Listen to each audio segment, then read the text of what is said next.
I have endeavored over the last few years to think about learning at scale as a field, and I'm grateful for the opportunity to share um, some of the thoughts and frameworks that I've found useful in organizing how I think about learning at scale. And this paper presented here is basically an adaptation of the introduction of a book that I have coming out this September called Failure to Disrupt: Why Technology Alone Can't Transform Education. I promised 2 stances, 3 genres, and 4 learning at scales, but I'll even preface that with one puzzle that I've been thinking about a lot over the last months of pandemic. You know, in the last decade, we've had some really extraordinary claims about the power of new technologies to transform educational systems. So in 2009, Clay Christensen from the Harvard Business School wrote a book called Disrupting Class. And he predicted that by 2019, 50% of all grades 6 through 12 courses would be held online or substantially online. And not only did he predict that this disruptive technology would transform how teaching, you know, was sort of facilitated, but he argued that schools would be able to provision these courses for 1/3 the cost of typical courses with better learning outcomes. When the MOOC phenomenon took off in 2011, 2012, Sebastian Thrun predicted that in 50 years, there would only be 10 institutions in the world delivering higher education, and Udacity might be one of them. Sal Khan, around the same time, talked about using video to reinvent education.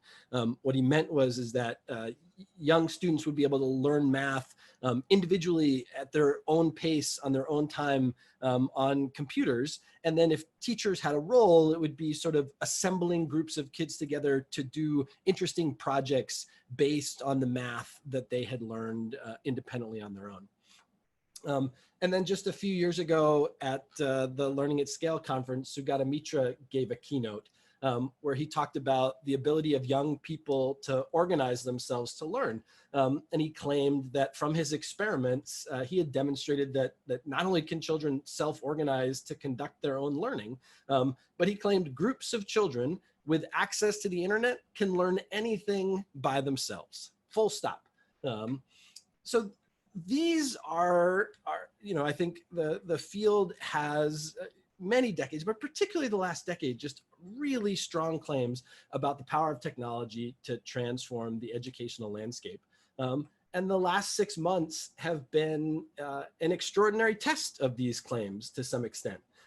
All around the world, schools have shut down, you know, perhaps over 1 billion learners who have been sent home from physical school buildings to do remote learning. Some of that has been provisioned by television, some of it's been provisioned by paper worksheets, but a fair amount of it in countries all over the world has been done online.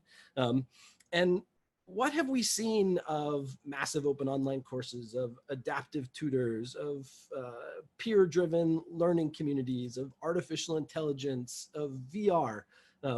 I would argue very, very little. I would argue that there have been 2 dominant technologies of the pandemic, and they are 2 of the very oldest technologies that we have in education technology: the learning management systems, places to put stuff and to share files, you know, theorized in the 60s and 70s and then commercialized in the 90s and made open source in the 2000s.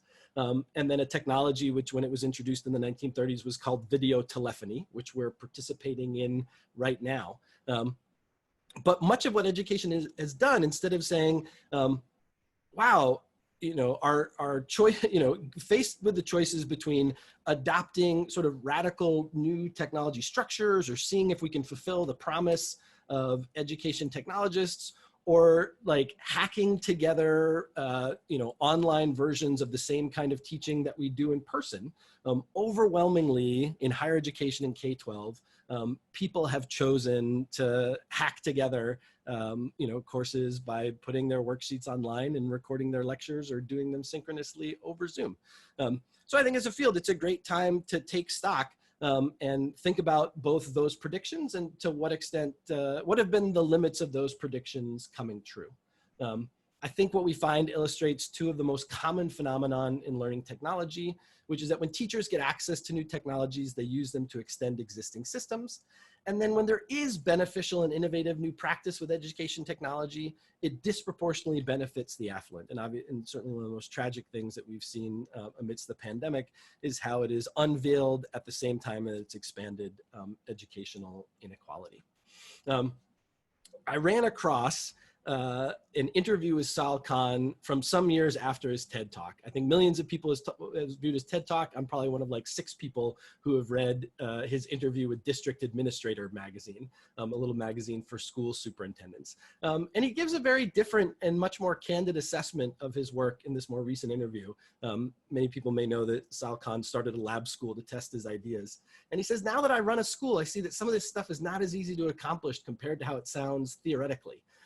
More recently, what we're seeing is if students put about 30 minutes to an hour per week, about 1 class period per week to software-based self-paced learning, schools will see a 20 to 30% gain in state tests. And that's pretty good because that's doable. You'll see an improvement. You'll get the best of both worlds, the sort of traditional and the new. And I think Sal Khan's sort of 2012, let's reinvent education, and his 2019, let's add 1 day a week of intelligent tutors, is a great illustration of 2 stances that emerge over and over again in education technology. And one of those stances, and these come from Morgan Ames' new book, The Charisma Machine, is a sort of charismatic stance that predicts that technology can disrupt and transform existing systems, and that the future will be brand new and different because of new technology. But I think a more productive stance almost always is a tinkering stance, which assumes, in the way that Katie described about fan fiction, that existing systems domesticate new technologies. The first order question is not how can new technologies transform existing systems, but how can new technologies find their way to be adopted and used within all the constraints that exist in existing systems. And in my view, from that view, and tinkering comes from in Morgan Ames's book, from this great book by David Tyek and Larry Cuban called Tinkering Toward Utopia. And that one way to think of the future is that it's actually most likely to be an extend of trends from history. Like if you can understand a bit about how learning at scale technologies have been applied and used in the past, then you're more likely to make good guesses about how they'll be used in the future. So in the chapter here, which you can read more extensively, I propose that one of the best ways to think about learning at scale is by asking the question, who controls the order in which learners go through an activity? And there's some things like massive open online courses where an instructor guides people through a series of activities. There are algorithm guided learning at scale tools like adaptive tutors, intelligent tutors, those kinds of things, where students' performance in an activity is fed into an algorithm which dictates the next learning activity they participate in. And Katie gave us a fabulous talk about peer-driven learning communities, where the next logical learning activity is chosen by participants from a range of options made available by their peers. And I actually thought Katie's talk was sort of a great illustration of how these different kinds of communities are often associated with a set of common technologies and with a set of pedagogical orientations. So for the peer-driven learning communities, like Scratch, like Out of Eden Learn, like fan fiction, they're built on the open web. Their sort of killer app is an aggregator that lets people navigate through those tools. They tend to, in their pedagogical orientation, be more affiliated with kind of situated learning, social constructivism, the ideas of John Dewey and apprenticeship, more so than the instructor-guided and algorithm-guided tools, which tend to be more associated with direct instruction. So if you wanted to pick up something like fan fiction and start asking the question, like, how would these things be integrated into existing school systems, as Katie challenges us to do, then we could start thinking about, well, what happened when Scratch was brought into existing school systems? And what are other kinds of peer-driven learning environments that we know about and have some research on that could guide our thinking about how this new tool might be integrated? And in the paper, I describe 4 of the most common intractable dilemmas, the most common reasons why people struggle to integrate new technologies into existing systems. And Katie referenced a number of them. Amongst the most common is the curse of the familiar. If you build something that digitizes existing school practice, you can get that adopted. If you build something that's really new and unfamiliar and has the potential to be transformative, then people often find it confusing and have difficulties in integrating it within the existing logics of schools. Many tools, many implementations of learning at scale, we see a kind of edtech Matthew effect, where the rich get richer. There's some research that Mimi Ito has been doing recently that suggests that as the web has become more toxic, minorities, people of color, women, other kinds of marginalized and disenfranchised folks feel less comfortable participating and sharing in communities that are like fan fiction communities. Katie's work really nicely illustrates what we might call the toxic power of data and experiments, that it's kind of amazing to be able to look and track the learning that happens across all of these varied communities and learners. And there's something I think a little bit disturbing about hoovering up millions of teenagers' text and conducting analyses of it and connecting it in different ways that feel perhaps too connected to surveillance culture, sort of powerful, but a toxic kind of power.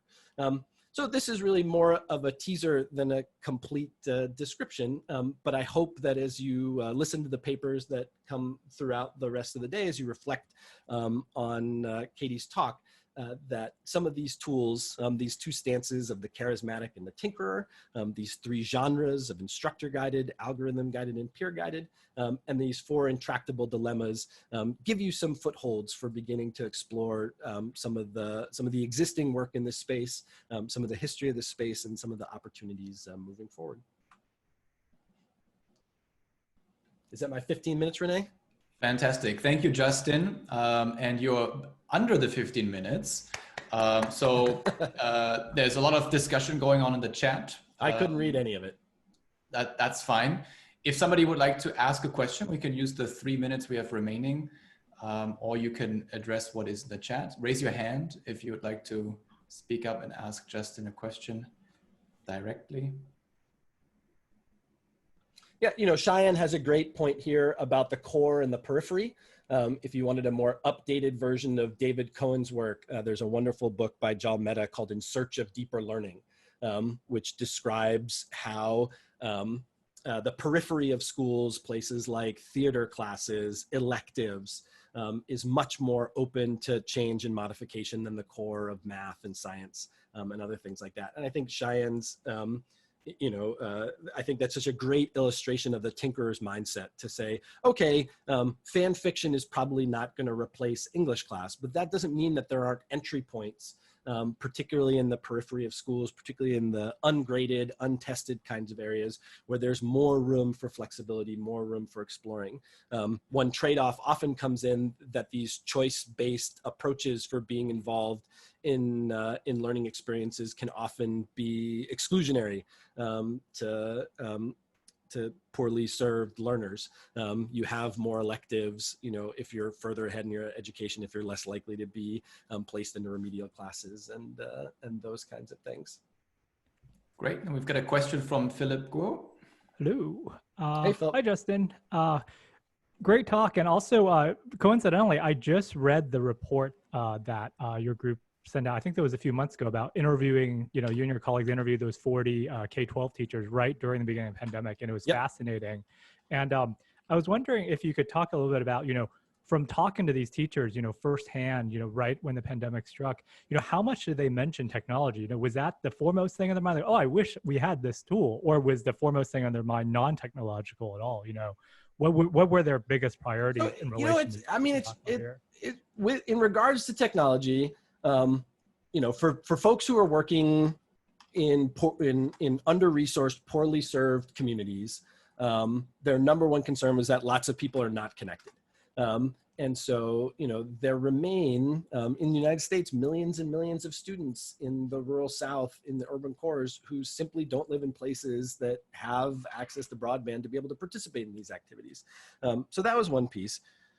What I think, but when people did when they were active to technology, I think a thing they talked about was just the really long learning curves that we've known about since Judith Sandholt's work in the Apple classrooms of tomorrow, which it takes a long time for people to figure out how to adopt and use new technology. So in schools that tried to adopt a number of different things simultaneously, or when multiple teachers were trying to send new technology tools to their students at the same time, and their students all of a sudden had 14 new logins and 14 new passwords, that tended to be a disaster both for parents and students.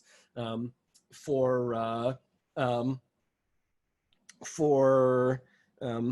so what seemed to work best was actually these, the adoption of a very small number of tools, which is, I think, how we end up in the kind of, well, we're going to use a learning management system and we're going to use Zoom.